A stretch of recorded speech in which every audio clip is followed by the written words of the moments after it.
Saludos amigos de su programa El Poder de Saber. En esta ocasión nos encontramos en un lugar emblemático de la República Dominicana y con una figura emblemática también de nuestro país. Me refiero al comandante de Abril, Fafa Taveras. Muy buenos días, don Fafa. Muchísimas gracias por aceptar nuestra invitación y venir aquí a este escenario donde en esos episodios de Abril fue un escenario clave para la victoria de los revolucionarios de la Guerra de Abril. Mira, primero agradecerle a ustedes esta invitación y expresarle mi alegría porque en el fondo yo nací como mocano. Salcedo, cuando yo nací en 1938, era parte de la provincia de Espaillat.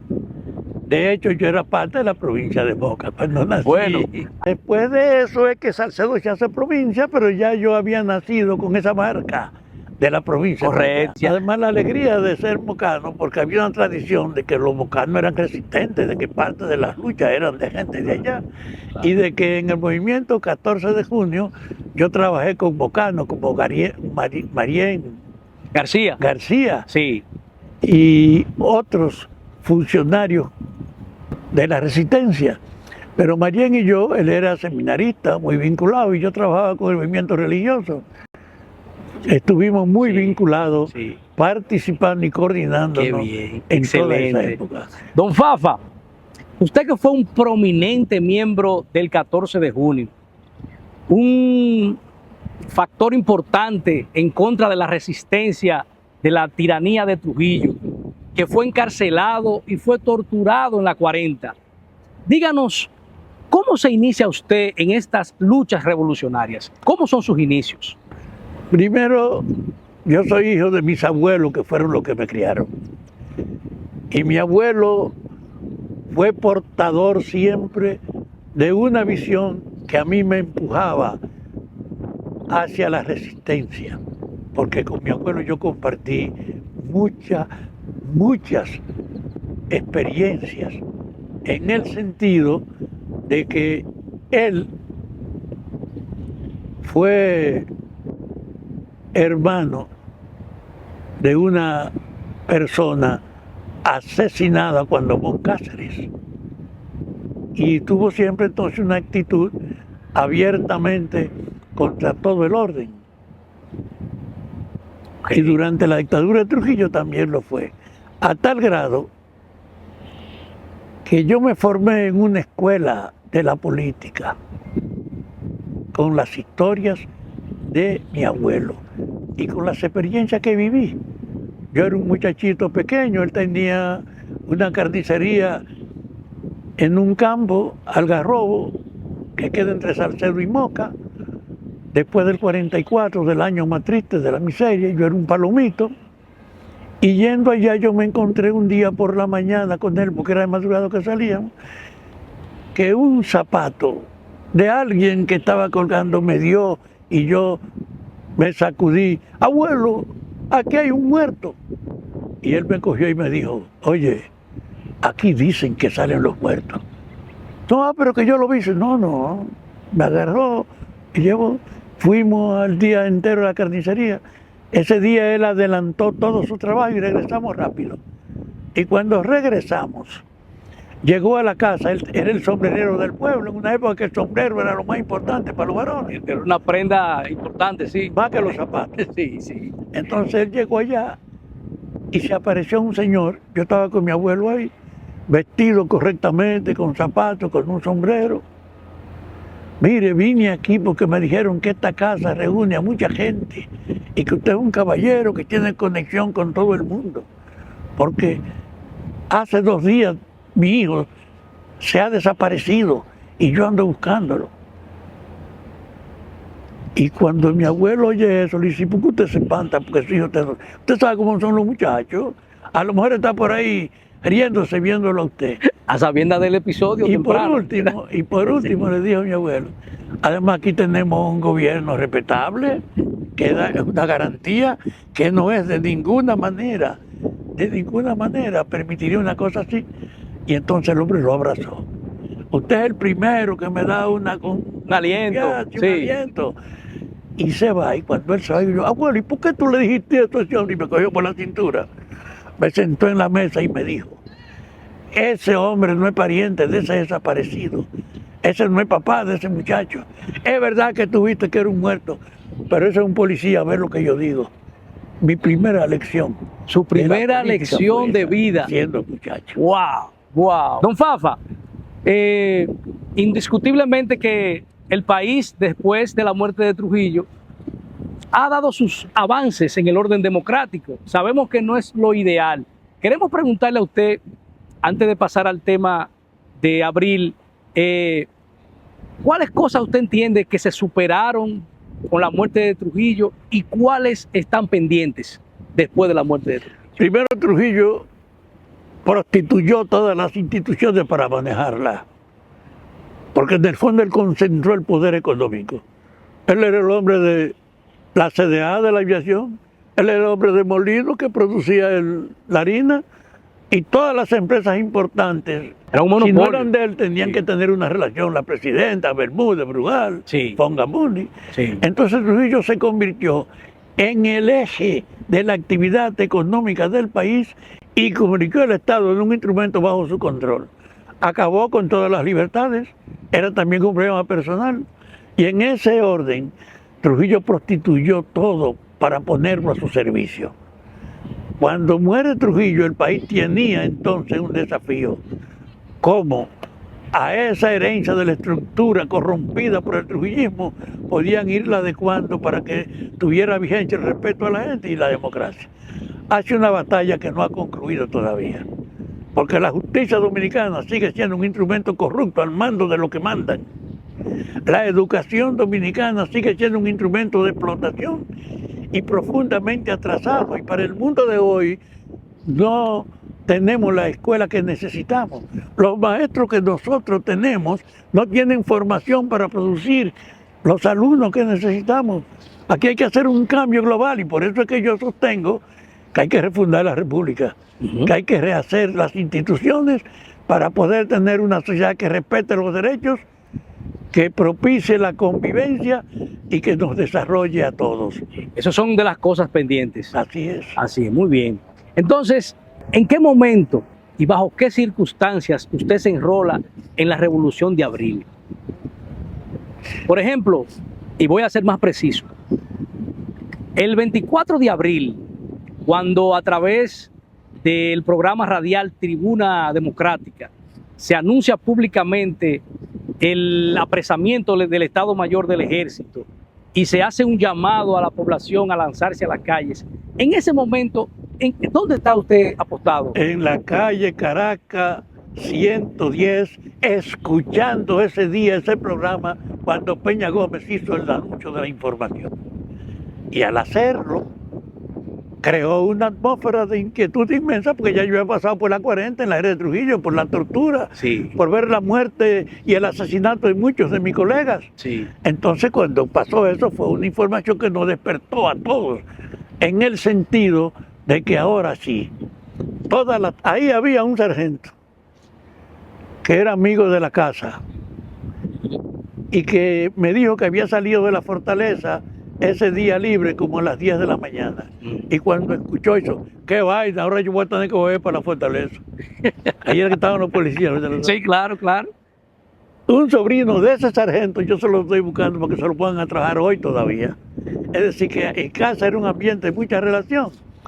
Y cuando eso pasa, entonces comenzamos nosotros a ponernos en contacto con los amigos, a preguntarnos, a oír las informaciones, a hablar y a enterarnos de que había efectivamente una situación no definida.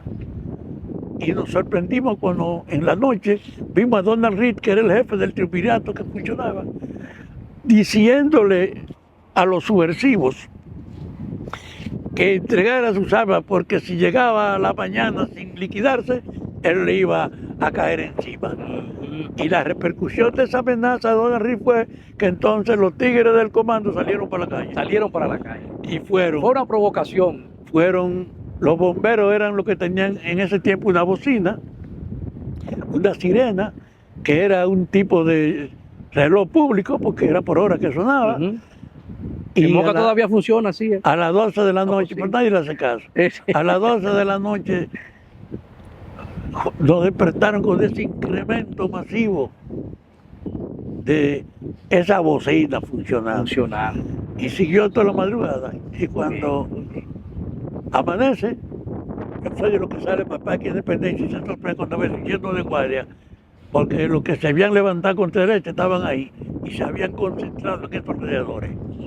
Ahí comienza. Y yo era, además de eso, de la dirección del 14 de junio.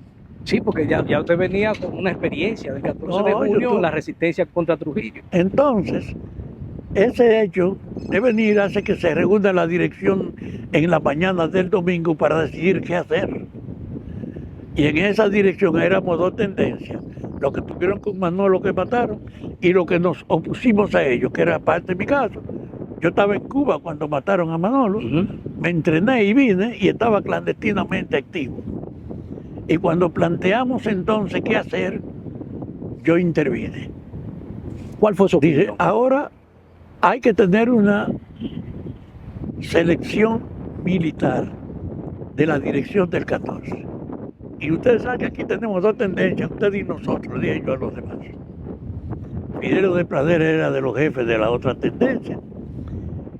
Y esta situación militar no permite competencias. Desde ese punto de vista yo creo que no puede ser uno solo el responsable militar, sino que sea representación de las dos tendencias.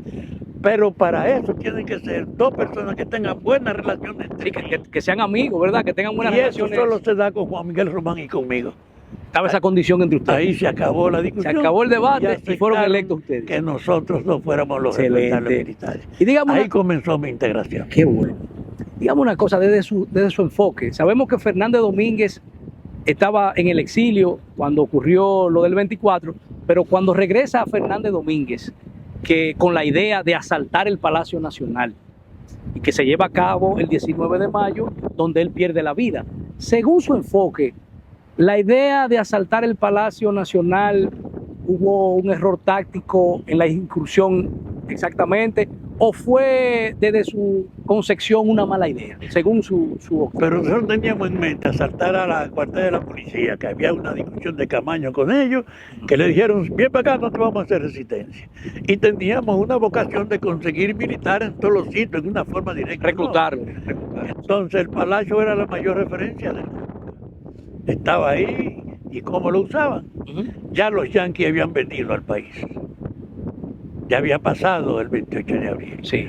Entonces, ese hecho, Lora Fernández, que había sido mi compañero en el asalto de la fortaleza, era un activo de los dirigentes camañistas, éramos una gente de mucho contacto, y ahí cuando viene ese nuevo héroe, que fue el original promotor de la conspiración que terminó en el 24 de abril, porque él había sido el responsable militar del gobierno de Bosch y tenía una gran penetración con el programa de Bosch. Cuando sacaron a Bosch, lo sacaron del país. Correcto. Si era la persona de más confianza del profesor Juan Bosch. Con eso y que estaba sí, activo. Sí. Cuando él llegó, yo lo conocí entonces, me pareció un hombre muy humilde, muy sencillo, se sentó en el suelo. Ahí comenzamos a hablar. Dice, aquí lo que hay que andar rápido es para ver cómo aumentamos el armamento de la gente. Y la fortaleza usaba una tentación que ya pasó, ustedes la tomaron, pero ahora está el propio Palacio. Y él, en esa discusión, Juan Miguel lo conocía de antes, eran santiagueros, con mucha integración, se hizo la discusión colectiva con Francis y con él, de que había que organizar una etapa para asaltar el Palacio. Y se preparó, nosotros también. Yo estuve en el proceso, pero como yo tenía formación militar, yo tenía una idea de la seguridad, de cómo me movía, pensando siempre en los sitios que daban blancos. Yo estuve ahí en esa zona. Y digo que recuerdo mientras estábamos preparando para la operación cercana al palacio. Mientras estuve ahí, yo me encontré con muchos combatientes. Y en ese orden es que Francis, que había sido el que orientó eso, Francis no estaba ahí, éramos nosotros, Sí. pero hizo que el coronel, el hijo de Ludovino, como se llama nosotros, Sí, Fernández Domínguez. estuviese con Juan Miguel Román, los dos. Juan Miguel representando el 14 de junio y eran los otros, juntos los dos, participaron ahí como los responsables de conducir esa operación. Sí. Y desde su óptica esa idea fue factible o La idea era propicia. era propicia Y la había idea? una preocupación. Porque Camaño Camaño no estaba de acuerdo. No, eso no es verdad. No es verdad. No, eso se aceptó como un problema. El palacio y la cuartel de la policía, que eran los blancos que íbamos a terminar ocupando. Porque Camaño en un momento determinado explicaba que él no podía contradecir una orden de un superior cuando Fernández Domínguez trae la idea. Oye, en ese momento el superior era Francis, reconocido como el jefe del movimiento y encabezándolo. Pero ellos eran, además de eso, dos personas que habían tenido esta juventud compartida, porque Ludovino Fernández y el papá de Francis, el general Camaño, Sí. eran los fundamentos de Trujillo. Sí, claro. Entonces ellos se crearon en un ambiente donde el vínculo de presentarlo junto aquí fortaleció ese vínculo, esa relación. Muy bien. Entonces ahí es que se plantea entonces que ¿cómo ocurre lo de Francis? Ni Francis ni Fernández valoraron lo que representaba, aunque no se veía que ya había una tropa militar norteamericana en el país. Eso fue un error táctico. Y eso alrededor del palacio, aunque no se veían, estaban ubicados de manera los artilleros estratégica. norteamericanos. Y fue la presencia en la cercanía del palacio Sí. que cuando aparecen los jóvenes que vamos rumbo al palacio por la 30 de marzo, por ahí, comienzan a tirar ráfagas. Si es una ráfaga de esa que tumba a Juan Miguel y tumba. ¿Usted presenció cuando fue pactado? Claro, yo estaba ahí. Yo estaba Fernández Domínguez. cerca, y además fui de los que se acercó después a recoger los cadáveres. ¿Fue verdad que fue por la espalda que recibió el impacto? Ellos estaban cruzando los dos, y esa ráfaga les dio a los dos, lo acabó a los dos y a otros. Nosotros que estábamos ahí, yo me movía por las aceras, no cruzaba la calle, ellos cruzaron la calle y es que lo revieron. Usted mencionaba, don Fafa, la fortaleza, donde estamos ahora, estamos en la fortaleza Osama, que era un punto importante para el abastecimiento de armas. Explíquenos eso, comandante. ¿Cómo ustedes, desafiando a la muerte, vienen a la fortaleza Osama? Ustedes pobremente armados, ¿verdad? Respaldados por el pueblo que también lo acompañó. Explíquenos esos episodios. ¿Cómo ustedes entran aquí a la fortaleza Osama, que estaba resguardada por altos militares, por los cascos blancos, que eran los más temidos? Este era el centro de los policías. La mayor concentración policial estaba aquí y en el cuartel general de la policía. Y los cascos blancos eran el instrumento del control público del orden. El mecanismo. Francia había sido jefe de los cascos blancos. Entonces, la fortaleza era una tentación porque aquí se estaba claro que estaban la mayor cantidad de armas. Y además teníamos una cosa. Primero, el predominio militar del 14 de julio estaba en esta área. Y el desembarco de los Estados Unidos estaba poniendo cerco en otras direcciones. Entonces, la fortaleza era una tentación que nos empujaba a acelerar el momento de conseguirla para incrementar nuestras armas. Déjame decirte que ese viernes, ese 27 de abril, cuando el embajador llega y se reúne con Peña Gómez y con los otros, dice: el gobierno norteamericano no puede tolerar esta acción de los militares. Sepan que nosotros no tenemos ningún motivo para apoyar esto ni para ser indiferentes. Un maltrato a ustedes. Entonces, yo puedo mediar para que le den un considerable trato a ustedes, pero esto tiene que acabarse. Peña Gómez mismo salió. Un maltrato a ustedes y un respaldo al triunvirato. Peña Gómez salió, se metió en una embajada para comunicarse con la gente. Ajá. Y ese embajador salió afuera del patio de la embajada y se encontró con Francia Araña y una parte de la dirección Sí. que estaba ahí acompañando a los políticos que habían sido convocados, pero ante el desafío. Y cuando el embajador norteamericano, esto me lo contó Francia a mí, se para frente a ellos y le dice lo mismo que le dijo a los A políticos. los demás, sí. El gobierno norteamericano no puede permitir que esto que explotó aquí se desarrolle. Y Francis, que era tenía un temperamento Era la fuerte visión de que y cerca de militar, Cuba, este país en esa condición era una amenaza para Estados Unidos. no asumió la misma posición que los Entonces, políticos. no, el hecho real es que cuando dice eso y le dice, tiene que acabarse y pararse el movimiento, Francis me dice, yo sentí un sentimiento incontenible que me subió al grado que me arremangué y le dije, mire, embajador, yo prefiero irme a morir frente al puente que aceptar esta claudicación que usted predica. Y Francis salió a morirse con honor para el De puente. ahí se fue para el puente Duarte. Y en el puente Duarte, O sea, cuando llegó allá, Sí. el cefa, que sabe que el embajador está haciendo su cuento, que sabe lo que ha ido pasando, concentró toda su tropa como que venía a ocupar entonces el país. Ujú. 9 tanques se veían en el puente. Y cuando Francis llegó, yo tenía 10 combatientes armados con lo que estaba ahí. En la cabeza del puente. Es el puente, uno mirando y se quitaba uno de la acera. Ujú. Y cuando comenzaron a despegarse los tanques, nos replegábamos en las calles laterales, les matábamos la infantería y comenzaron a apropiarnos de los tanques. El hecho real que como a la hora de ese conflicto nosotros teníamos 9 tanques en manos de los resistentes y además un paquete de armas que lo habíamos conseguido con todos los muertos militares que habíamos dejado. Ahí salimos de ese ambiente con la idea de que se había acabado la lucha, que habíamos ganado. Sí. Francis se fue a un sitio cercano donde estaba mi comando. Él fue a la Bel Air, yo estaba en la José Gabriel García. Y cuando llegaron, con mucha reputación, que ahí estaba el jefe militar, que era Francis, entonces yo había tenido un problema con él.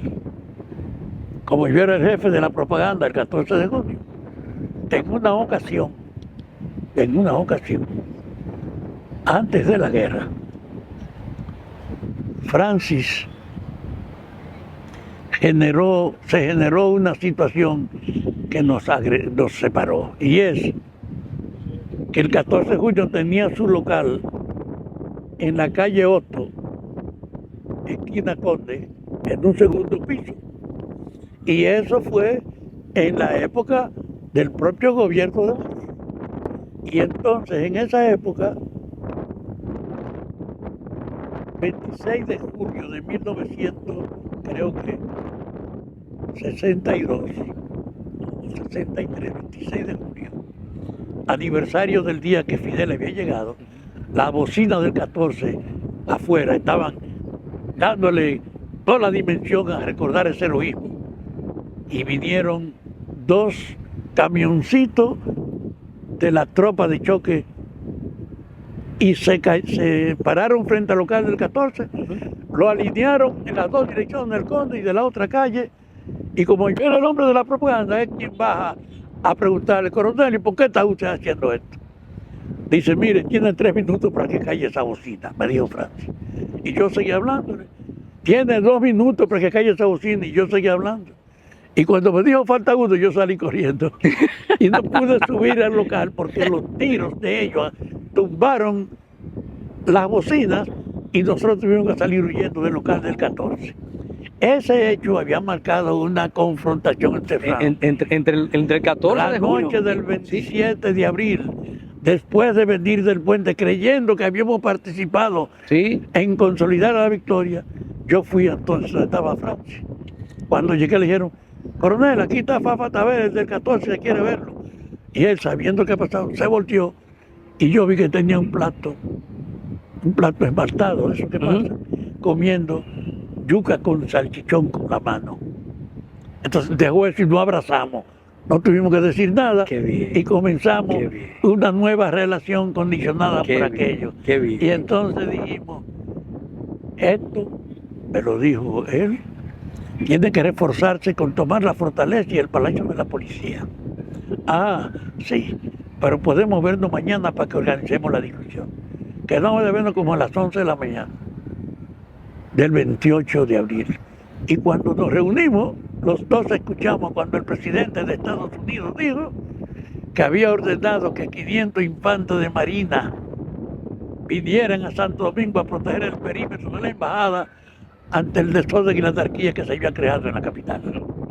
Cuando nos dice eso, oye, pero estos yanquis son unos hijos de su maldita madre, sale Yo pensaba que había pasado todo. que Francia se había fijado con el embajador. Sí, claro. Vamos para la mierda con esto. 28 era eso. Vamos a prepararnos. Pero nos replegamos. Él para hablar con los militares, con la información, y yo con los catorcistas. Y el 29 hicimos un acuerdo de que íbamos a ir el otro día 30 a tomar la fortaleza. Que él iba a mandar un oficial, mandó a Lora Fernández con un tanque, y yo estaba encabezando el 14 de junio. Y antes de comenzar el pleito, yo fui donde Lora, nos pusimos de acuerdo para iniciar ese proceso. Porque Lora era de un temperamento flemático. No, él era un hombre muy sosegado. simpático, Sí. no parecía militar. No parecía revolucionario. No parecía un militar. Era de muy franca, buena Don Fafa, ¿y es cierto que usted tomó un tanque que habían abandonado unos aquí frente a la fortaleza? Lora Fernández llegó con un tanque. Pero cuando estábamos todos reunidos ahí, todos los civiles que fueron desarmados para buscar armas, yo cuento que Henry Segarra estaba ahí y me dijo, mire, comandante, pero usted tiene 2 armas. Yo tenía una ametralladora y una pistola. Deme una. Y yo tuve que darle la pistola a Henry. Estaba esta. Y él salió. Así estaba lleno de más. Pero vino un avión del CEFA y no me trayó. Y vino otro y no me trayó. Y salieron huyendo con algunos heridos que se pusieron. Y frente a ese hecho de la disolación, cuando decidimos nosotros ver, nos encontramos con que el artillero que había traído Lora Fernández era un cefa preso, que al ver el tipo salió corriendo y dejó el tanque. Y eso creó un pánico. Segundo tiro sin saber que están ahí. La reacción lo tiró para las 2 paredes y por poco se mueren, yendo de sangre. Pero eso indicó entonces, porque ahí terminamos ocupando la fortaleza, fortaleciendo la Mago y además, sobre todo, fortaleciendo el sentimiento contra los yanquis, porque eso ha sido un factor que nos había ayudado. Don Fafa, estamos llegando a la parte final ya de esta entrevista y no quiero dejar pasar el momento para hacerle 2 últimas preguntas. La primera, en el Panteón de la Patria, que de esos héroes de la Guerra de Abril solo están Francis Camaño y Fernández Domínguez, ¿qué otra figura entiende usted que debe estar en el Panteón de la Patria? ¿Y qué opina usted sobre las candidaturas independientes en la República Dominicana? Lo primero es, lo que tú me planteas, lo primero es saber que lo que vivimos fue una situación inesperada y sin antecedentes. Estábamos ahí creando al calor del hecho la coordinación y las ventajas. Entonces nosotros teníamos una impulsión, algo que impulsaba, ampliar la comunicación con los guardias que estaban fuera de la zona, con la fortaleza, con comunicaciones, con todos los políticos, una vocación de coordinación. Yo creo que ese esfuerzo que la intervención americana liquidó, que nos impidió, es, después de la restauración, el mayor esfuerzo por rehacer el país. Sí. Y que indudablemente solo la presencia militar impidió que eso se lograra y nos impuso una política que restableció las ideas del pasado en forma tal que ellos mandaron a Balaguer dando la guerra bajo protección. Se fue una tiranía diferida. Lo mandan, sí. ¿Y qué hacen? Que ellos fortalecen la división de los opositores que hacen que salgan enviados para afuera los propios militares como delegados, que se imponen frente al empresario, frente a todo el mundo, como el ejecutivo real del país. Y en ese ambiente lo que ellos hacen restaurar es el dominio contra el que nosotros habíamos luchado, trayendo a Balaguer. Es una tarea pendiente que tenemos. De eso te digo, el país tiene después de abril una tarea pendiente. No pudimos lograr llegar al poder para barrer contra toda la mala herencia del pasado y del crimen y de la corrupción, con las propias instituciones armadas. Este país hay que rehacerlo de nuevo y ese es mi compromiso, trabajar para que se rehaga este país en forma tal que dejemos atrás toda la vagabundería. ¿Se merece, política. don Fafa, otra figura estar en el Panteón Nacional de lo de la Revolución de Abril, aparte de Francis y de Fernández Domínguez? Yo creo que Laura Fernández ya está ahí. Yo creo que estamos de acuerdo en eso. Y por último ya, lo de las aspiraciones independientes a la presidencia, ¿cuál es su opinión? Con eso cerramos. Yo lamento, porque eso es una muestra de la debilidad de los partidos. Los partidos han sido un instrumento para lograr formalizar la legalidad de los pasos en la política, pero no han podido escapar a ser ellos alguien que legitime y facilita la corrupción predominante en todos los mecanismos.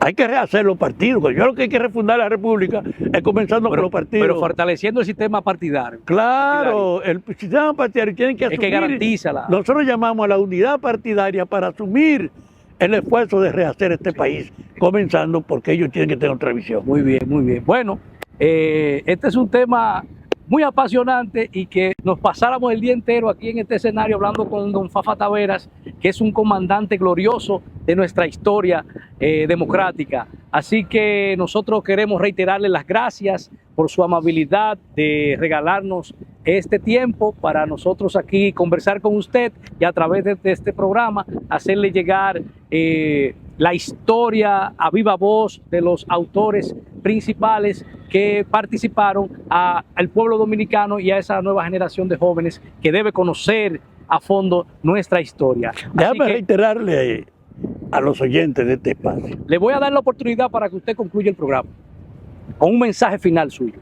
A los bocanos, Moca es una de las ubicaciones territoriales que ha sido más constante con aportar patriótica para la independencia, para la restauración y también para la lucha que ahora recordamos.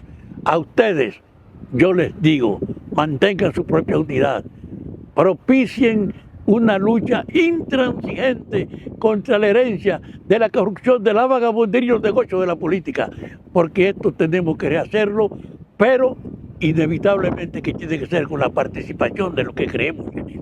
Adiós, Mocano.